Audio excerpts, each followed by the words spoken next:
皆さんこう姫バーチャルアーティストの姫崎ゆずるです。今回は初心者でも簡単にできる魅力が増すイラスト加工テクニックの動画をお届けします。皆さんこういうことってありませんか？完成したイラストを見てなんか物足りないなって感じる。効果を入れるときにスクリーンとか乗算ってよく聞くけど、どういう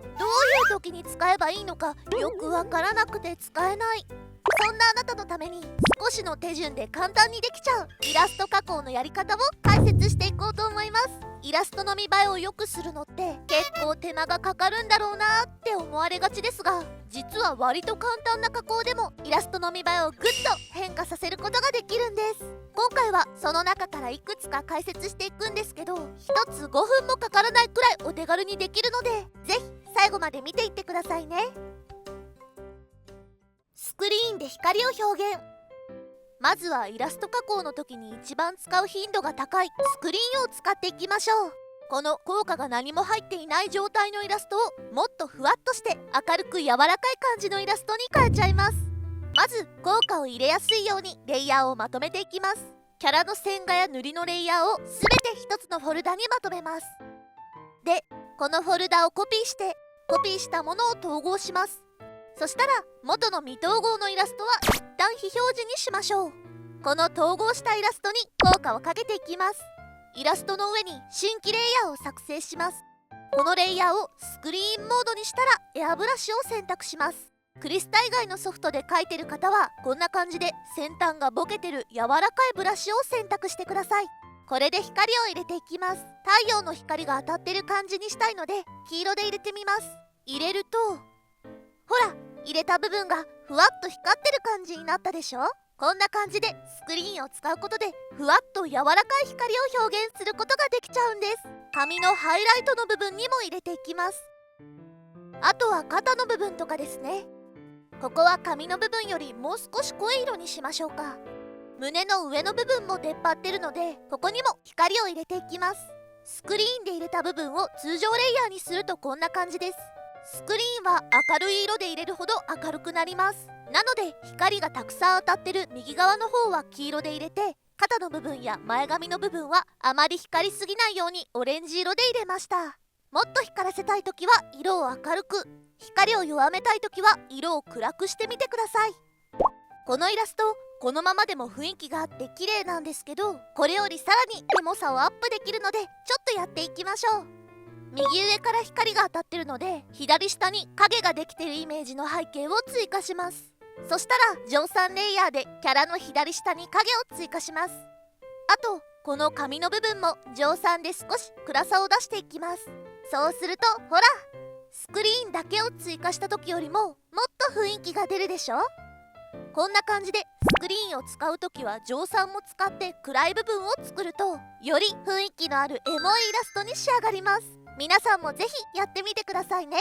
乗算で簡単に逆光絵に。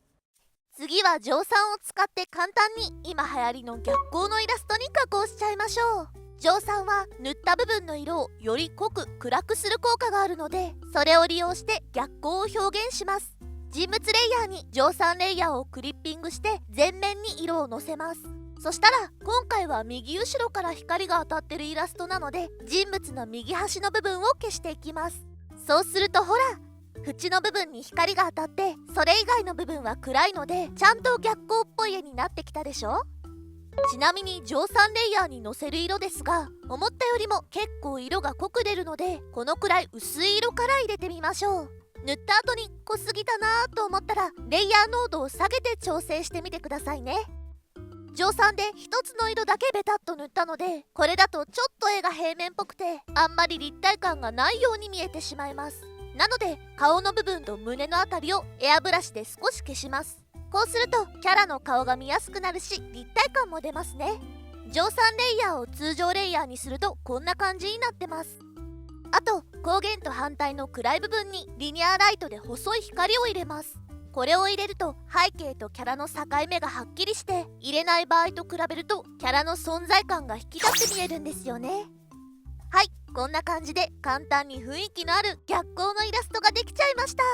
背景が明るめの場合は乗算の色を薄くするといい感じの逆光になります。ちなみに蒸散レイヤーの色がより濃く暗くなるという特徴を使えば、完成したイラストに後から影を追加することもできます。例えば首元の影もう少し濃くしたいなと思った時は、こんな風に上から蒸散レイヤーで塗ると、ほら、いい感じに影を追加できるんです。全部塗り終わった後にレイヤーごとに色を変えたりするのって面倒だけど、蒸散レイヤーを1枚使うだけでこういう調整もできちゃうんです。すごく便利ですよね。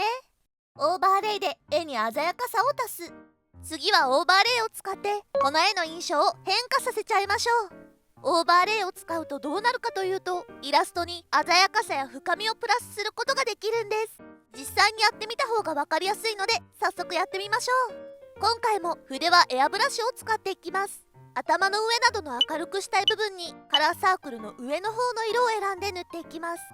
オーバーレイは色が濃く出やすいので、色調補正などを使って色味を調節しながら塗っていきます。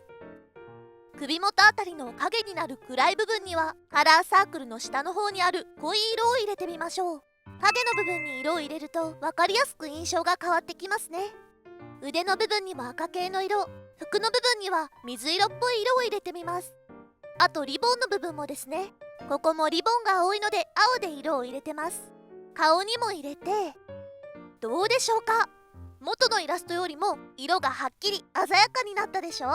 比べてみると全体的に色が濃くなったので、キャラの存在感が増したようにも感じますね。通常レイヤーにするとこんな感じで色が入ってます。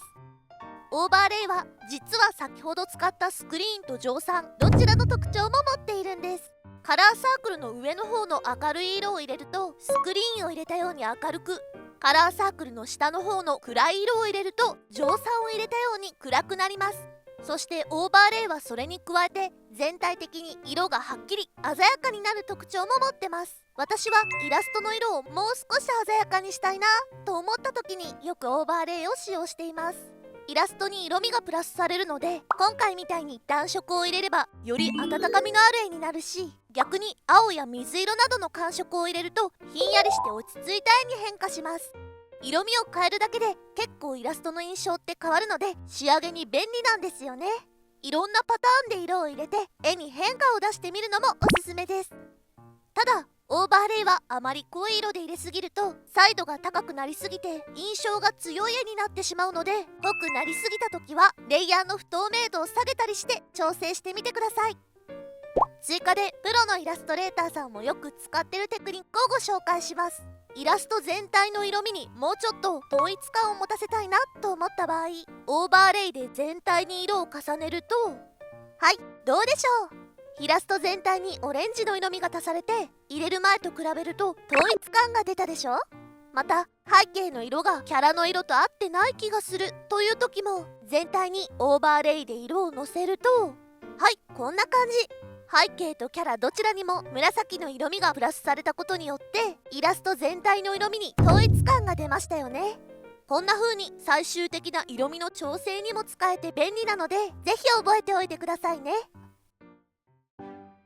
いかがだったでしょうか。こうやって見るとイラストの見栄えを良くするのってそんなに難しくないでしょ。今回は普段私がよく使う加工の仕方からちょっと応用を聞かせた便利な加工までご紹介しました。効果一つでイラストの印象は結構変わるので、皆さんもぜひこの動画の効果の入れ方を実践してみてください。今回ご紹介した以外の加工テクニックはまた別の機会に動画にしたいなと思っています。この動画が役に立ったよ、参考になったという方はぜひチャンネル登録とグッドボタンを押していってもらえると嬉しいです。それでは次の動画でお会いしましょう。バイバーイ。